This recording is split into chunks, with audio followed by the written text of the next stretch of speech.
Good afternoon, everybody, and thank you for being here. I hope that the earlier sessions were insightful. You were able to grasp multiple things from the earlier sessions. As introduced, the topic for this session is quite important at this point. The customer preferences are changing because of there's so many options out there. So it is very easy for a customer to look at multiple options and change their preferences. The market conditions are very dynamic because of the technology being an important aspect in terms of every decision that a user takes. A lot of changes happening there, and again, that leads to a quick churn for a brand, right? So it becomes very difficult for a brand to keep a track of what a consumer wants, which basically leads to an organizational requirement of being agile to essentially provide a very, very seamless experience for a user. So that's what we're discussing today, and we have a lot of, I'm sure we'll have a lot of insights coming from this session. I'll actually start with Shubham. Shubham, one thing I want to understand is when we say agile, there's a lot of conversation around how do we build, say, an engagement flow wherein we're talking about multiple channels coming together, which is real time. Wherein we're saying that we should be fast enough to engage with the user at the right time. How do you guys go about doing that? Yeah, so I think there are 2-3 things at play here, right? The first principle that you have to follow is that you put the customer first, right? I mean, all the decisions that you're making regarding any customer, they have to be extremely data-oriented. Your hunches, your assumptions can't be leading those decisions. And I think that has been one of the core philosophies at Policybazaar that we follow, right?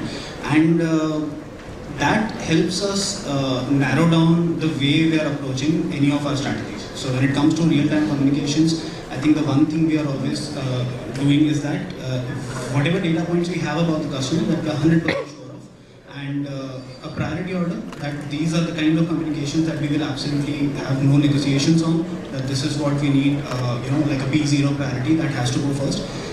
So that gets most of our attention. That's the one that gets best of our resources, best of our tools, and everything else then comes later. Right? So I think that's an approach that we take. So, and in moments where exceptional circumstances, like for example something like COVID, or maybe like a regulation change by maybe IRDI or TRI or any other regulator like that, we usually always clear that these 5 priorities that we had are not going to get hit, and everything else then is manageable. So I think that's an approach that we normally take. Got it. And at Bajaj, do you have any inputs in terms of how do you stay agile as an organization in terms of your decision making with respect to user engagement? Sure. So, auto company, right? A lot of our, if you look at the consumer journey, it starts online in a lot of cases, but then there's a large part of it offline as well. It's essentially started offline, right? And there is varying degree of control which we as a brand have, because we might be able to do some sort of hyper-personalization on the website, let's say, or on our apps, but then what about the dealership experience, right? So what we're trying to build at our end is focus more on the data capabilities in terms of making sure that there's a connected ecosystem in terms of a customer 360, wherein be it your engagement on the website, be it your engagement in the dealership, your post-purchase thing when you go for a service, all those things are kind of, they stay at one place and they will be able to get a golden record of the customer. So that's where we focus on. What it also helps is that instead of doing a mass marketing or a carpet bombing kind of a thing, what we kind of, let's say for example, we essentially have a commuter segment and sports segment, and there are divisions within it. So recently we did one of the biggest Pulsar launch, highest CC Pulsar recently. So what customers you reach out to, it helps get that context that, okay, these are the segments wherein you reach out to, because eventually one is sending WhatsApp is also cost, right? One or two is different, but when you're sending in millions, it's important, right? So, and plus there has to be a governance model in place wherein if at all I know this consumer is less likely to buy something, then I should not be targeting. So that helps us keep Agile also helps us because of the data, as I mentioned, data warehousing capabilities we built. So we are able to build certain models on top of it, which also helps us target the right set of users and accordingly communicate with them. Got it. Thanks for answering that. And Vineet, I think everybody is pointing towards the fact that the decision needs to be backed by data, and you spend a lot of time in terms of figuring the right form of data and then making the right sort of inferences out of that. So, do you want to just like share your experience at Mahindra in terms of how you go about decision making and what role does data play in terms of being agile and understanding the preferences of the user in terms of decision making? Thank you, Dhruv. Before I get to the answer, can I just have a quick show of hands? I want to ask 3 questions to all of the audience who's sitting here, and then I will come to the answer. How many of you have heard the word called customer centricity? If you raise your hand. Right? How many of you have heard the word customer obsession? Raise your hand. Okay, now the third or first question. How many of you know the exact difference between customer centricity and customer obsession? Raise your hand. Come on, raise your hand. Good. So we have only one person who basically knows answer, and that's where I wanted to, and I'm sure that all of us who are sitting here have some idea about it, and that's where I wanted to bring the database into the picture. Customer centricity was something when we started caring about the customers. Then what we did was we started looking at the data that we are having with us, and then we started understanding that how the data that I'm having with me, how do I make sure that I am able to do the personalization? How can I do the market segmentation? How can I do the targeting of the customer? How do I do the calculation of the propensity? And also make sure that the customer experiences are good with respect to whatever problems they are coming up. And for all that, we have been using data at Mahindra. But we started saying that, no, that's not enough. We have to start looking at the customer obsession. The basic difference between these two are, in the case of customer centricity, you look at your underlying system, you look at your data sources, and then you start solving the problem. And hence it is more of importance of that. Customer obsession is something where you start looking at customer first, and then start looking at your systems, your subsystems, your modules, etc. And then you make sure that looking at the customer first, you are again going to redesign the system. I was just asking to the lady that how many of people who are in this, who are sitting here have an idea about being digitally first or being digitally native versus not being digitally native. I have seen that when we start covering the journey through, customer centricity is the first journey that we do, but as and when we become more and more digital, and it is easier for those organizations who are digital first, they have started looking at the customer obsession first, and that's where they have started looking at a lot of things, not only in terms of looking at the data, but also in terms of changing the culture, bringing the change management into the system, and make sure that whatever data was never ever captured, how they are making sure that data is going to be captured now. And that is the paradigm shift I am slowly observing which is happening in India. And I am seeing that some of the companies who are digitally first, they have already taken care of it. Got it. I think one of the things that is usually said, which is being customer-centric, right? One pillar of that is a constant feedback loop with the customer. You sell a product, they use the product, and there's a feedback, there's a there's some value that they generate, and then they want changes. There could be more of the same product that they want. Is there a good example that you guys can think of? I mean, it could be your brand, it could be some other brand, where you think that the feedback loop is very strong. There's a brand which has been able to understand the customer very well, and not just because of the data that they're able to track, but there's a good feedback loop, wherein the customer usually is able to give a good feedback, bad feedback, and some brand has been able to achieve that very well. Because that, I'm assuming, is a very strong aspect of the decision making, which is the feedback and the customer being at the center. Any names that you guys can think of, anything that you guys want to mention? So I think I'll take one example that happens in Policybazaar.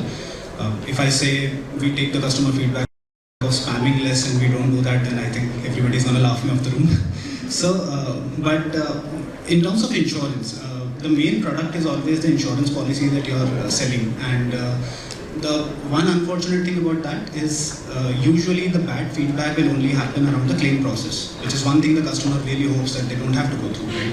And in case of most insurances, the turnaround time is very, very high. So usually a life insurance policy, if at all unfortunately you have to claim one, it will happen a lot later in your life. And that's not a feedback loop you can be dependent on as a company. So the one thing I think we have done very, very well is manage good relationships with insurers to be able to translate that feedback into the right product, and also make sure that it happens the right way. So to quote an example, if you're getting life insurance and you have diabetes, it will be very difficult for you to get it because your mortality is likely to be higher and you're less likely to be getting a policy, right?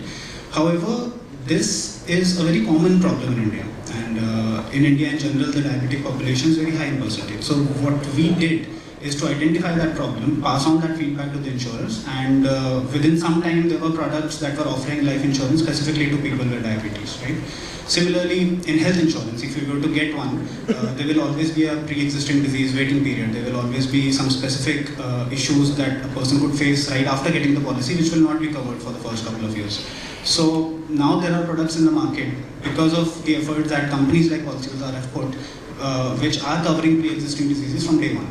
So these are feedbacks that we got from customers, but these are also issues that we could proactively understand that would happen, and using our leverage in the market, we were able to get that forward. And they've really received very good feedback going forward. No, that's brilliant, and I think one of the takeaways for me, at least from that thing, is to be able to preempt, right? And I think that has got a very high correlation with being agile.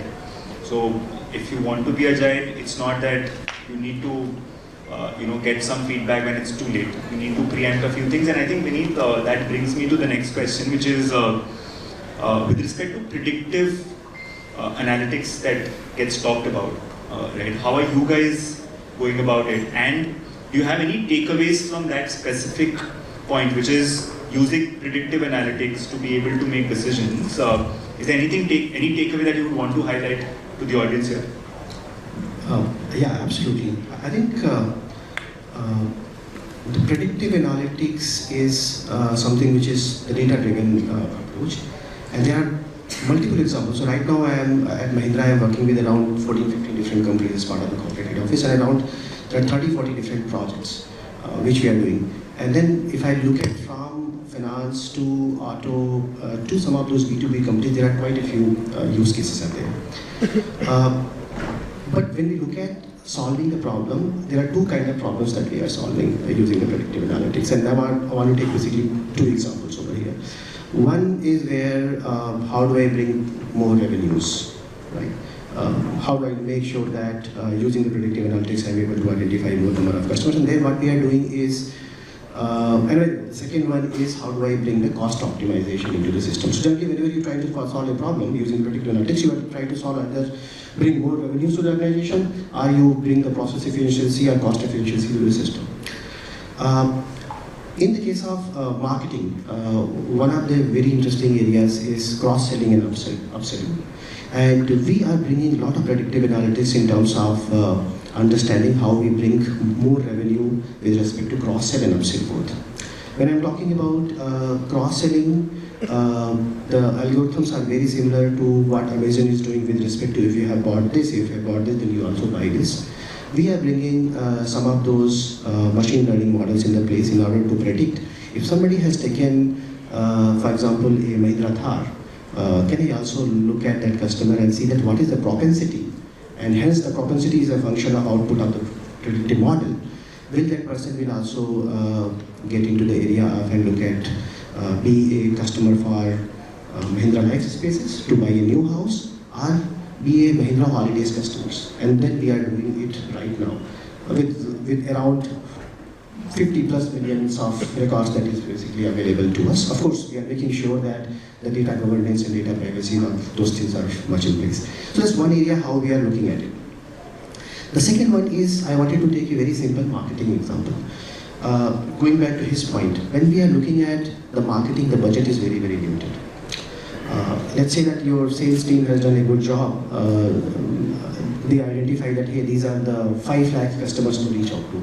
Now, if I am going to SMS these customers, it's going to charge me 20 paisa. But if I am going to WhatsApp these customers through all these channels, it's going to charge me more than a rupee. Now my budget is limited. What do I do in this case? Right? And that is the area where we want to understand that 2 things. Number 1, how do I make sure that based on the data that I am having, going back to your point, Dhruv, how do I make sure that I have a CDP in place, which is customer data platform or consumer data platform business? I'm using all this information, I'm using the lifetime value information, I'm using the customer's personal information, geographical information and all of it. And with that, we are able to come up with a predictive model which will tell that what is the propensity of a customer to be able to buy this particular product, right? That is one, but we are not stopping over there. We are also thinking that now that I have got the campaigns rolling out, we have been able to build some of those products, and I think Monica was sitting here, she's basically building one of the products, where when these campaigns are running, how dynamically, and going back to your previous point, Dhruv, am I able to get the feedback while my campaigns are running, and when these campaigns are running with that feedback, can I fine-tune my model on the fly, and hence, depending upon the feedback of the customers and who is responding to my campaigns, can I come up with an idea of rearranging my campaigns based on the propensity value, and hence making sure that the ROI of these marketing channels are maximized.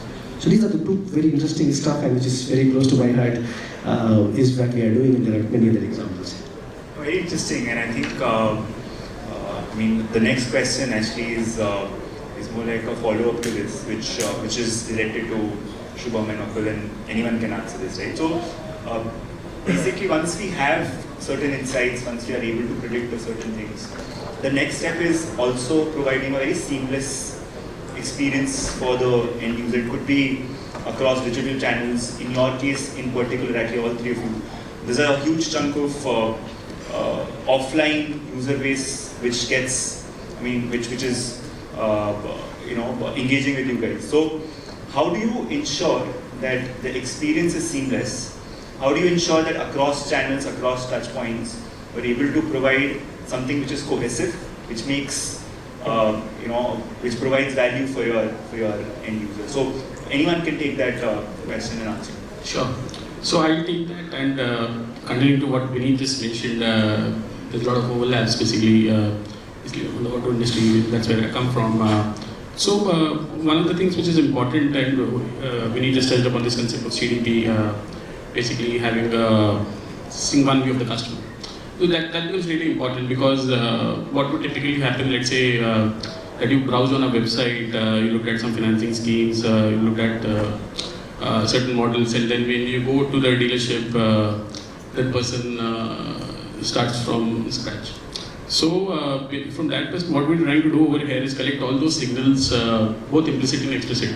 So all that clickstream data flows into our data warehouse, and basis that we, Vineet he would be an expert in this, and probably would love to hear his thoughts, but we kind of run those predictive models for scoring a lead. So that this your behavior on the website is actually influencing how the DSE treats the DSE, basically the sales executive, because if at all there's as much bandwidth which he can allocate in a day to certain consumers, or let's say calling those leads, so he knows he can prioritize the work accordingly. Now probably in a disconnected world, you spending 5 sessions on the website might not have been of any value unless it was given to the DSE that this person was coming in. So that's where we're kind of trying to move to. It is WIP, I would say we're not reached completely there. The auto sector is, let's say, the VFSI sector has evolved a lot, and the auto sector is probably in a lot more catch-up mode. But yes, we've been growing, reaching there fast, I would say. Alright, Shubham, do you also want to take this question? Yeah. So I think there were 2 examples that came to my mind when you first asked this question.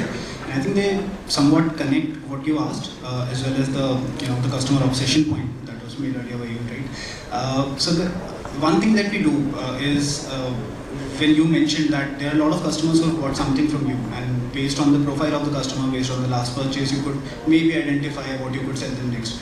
But it's also important that because you already have those data points, maybe there are a lot of things that will not be required at the second purchase time, right? So one example of that is if let's say somebody has bought car insurance from us, the car itself works like a proxy of the income of the customer, and there are certain insurance segments where you could let's say provide a waiver for the income document, so you could simply pre-approve the insurance for them, right? And there are also products where let's say if your spouse is a homemaker, in that case the term insurance for them could be pre-approved based on your term insurance that you already have. So in examples like those, a simple communication that hey, this insurance is pre-approved for you is not going to be enough, because the when the customer shows interest, then the product journey has to be seamless. It has to take them to the right product. Then the agent that's going to call the customer has to know that this particular document is not to be asked to the customer, right? And the ultimate issuance team should also know that based on the absence of these documents, I do have a proxy available from the past which I can use. So all of those integrations, all of those systems working seamlessly with each other, I think is very important before you even begin the process. And another example that we have been foraying into, and of course, being Policybazaar, the experience of offline is not as strong as let's say a Mahindra or a Bajaj. But we've been doing a lot of good work on feet on street internally, where a lot of our policies are now being sold offline by scheduling appointments with people. And another important requirement of that is that if you're scheduling an appointment, it's not the same as sending a WhatsApp message, creating a lead and calling the customer at any time, right?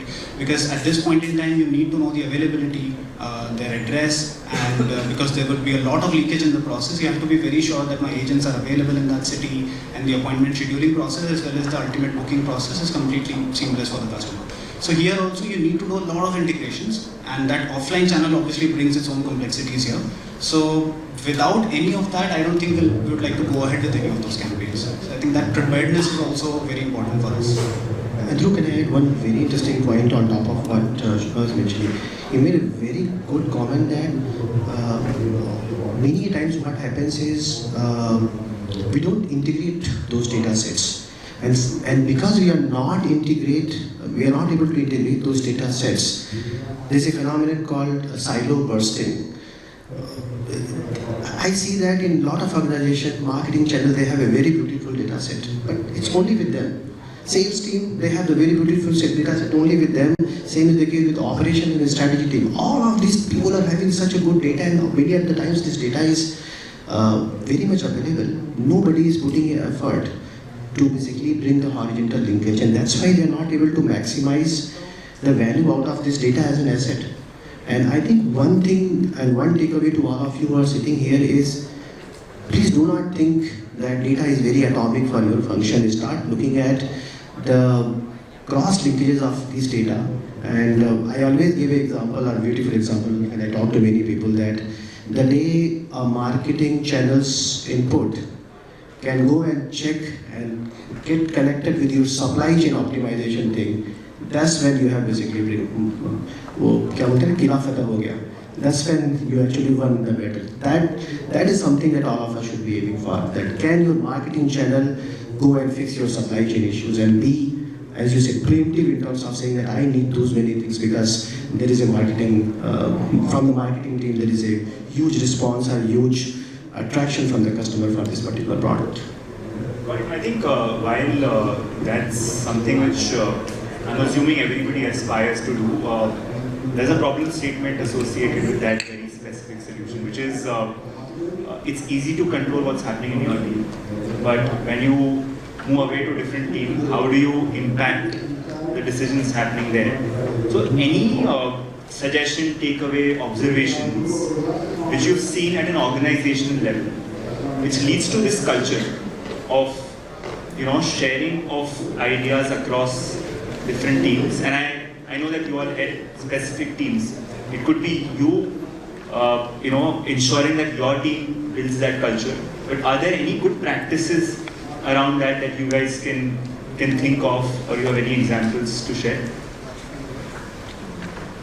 So probably at Bajaj Auto, what we follow is, and digital being a relatively new function. And we are horizontal, like mostly our marketing function, right? So there's a practice of having CFTs, basically cross-functional teams, and at least we're fortunate enough that all our leaders who head various businesses, so we have motorcycle business, then providing three-wheeler export business, and the electric business is Chetak. They are followed very religiously once they set into motion. So from a leadership standpoint, there is a lot of rigor in terms of making sure the flywheel starts running, and then it gets into motion, and then so basically CFTs for a lot of things. Probably let's say things on our dealer management side, they kind of or maybe even on the marketing side of things, wherein there could be cross leverage of things. So that's a model which we follow at Bajaj Auto, and for a lot of digital initiatives, and they're working pretty seamlessly. You were also trying to add to this question. Actually, yes, because as I mentioned earlier, that I'm running something called horizontal COE, data center of excellence, which cut across multiple places, multiple organizations, multiple functions. And at Mahindra, we basically believe in the mantra of something called ABC: Agile, bold, and collaborative. There are three things that we are doing here at three different layers. First of all, at the end of the financial year, when we are setting our goals are not going to be atomic goals. We have some very hard goals in terms of making the collaborations, and some of our KPIs are a function of some of the collaborative effort, not only atomic effort. That's one thing. At the second layer, what we are doing is we are also supporting a lot with respect to the talent rotation and cross-pollination, because until unless that doesn't happen, the information, skill, knowledge will not go from A to B to C, and hence it will not. And at the third layer, which is the bottommost layer, we are ensuring that how the information, data, technology, and some of those accelerators, they are available at a horizontal level, so that anybody who wants can use it independent of the specific context, independent of the specific business area that person is. And hence how we can make sure that your bottommost layer, which is a technology, data, and etc. layer, is context insensitive. By doing that, I think we are able to achieve some of those cross-pollination and horizontal linkage and busting the silos that I was mentioning earlier to a great extent. But still, miles to go. No, I think that's a very difficult problem statement. This also will always be scope of improvement. But thank you for sharing some of the very specific pointers that others can replicate. And thank you actually for answering all the questions so patiently. I would want to conclude the session, but before we do that, just a quick takeaway in terms of the main topic of discussion, which is being agile and having to build seamless experiences. What is like a quick takeaway for the audience? 2-liners, 3-liners, small paragraph that you think that the audience can leave when they leave the room. That's something that can be a takeaway for them.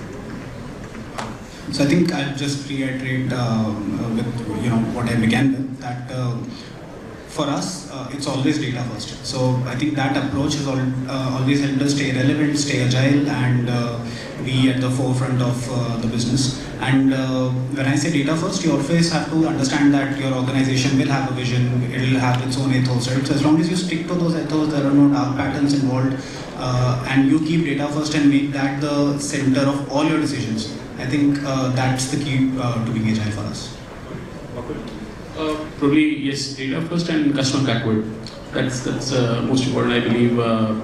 As Dan Olsen says in one of his product talks, that we tend to operate more on the solution space. We should operate more on this problem space because that's where when you start thinking customer backwards. So probably that in addition to being data driven is what I would comment on. I think from my side, going bottoms up is not scalable and hence not agile. I would like to start thinking dream first, aspire first, have a mindset first, after that technology is the commodity.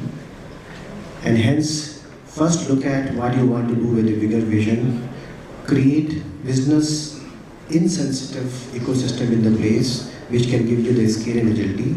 And after that, bring in the technology piece and then you start solving the problem. Don't do other way around. Thank you so much for again being here and answering all the questions. I'm sure for the audience also there were multiple takeaways. There might be a few questions as well. You guys can ask the questions later. We'll be outside itself, so whatever questions you might have, you can discuss with the folks individually. Thank you so much for being around, and I think we can go on with the next sessions. Thank you.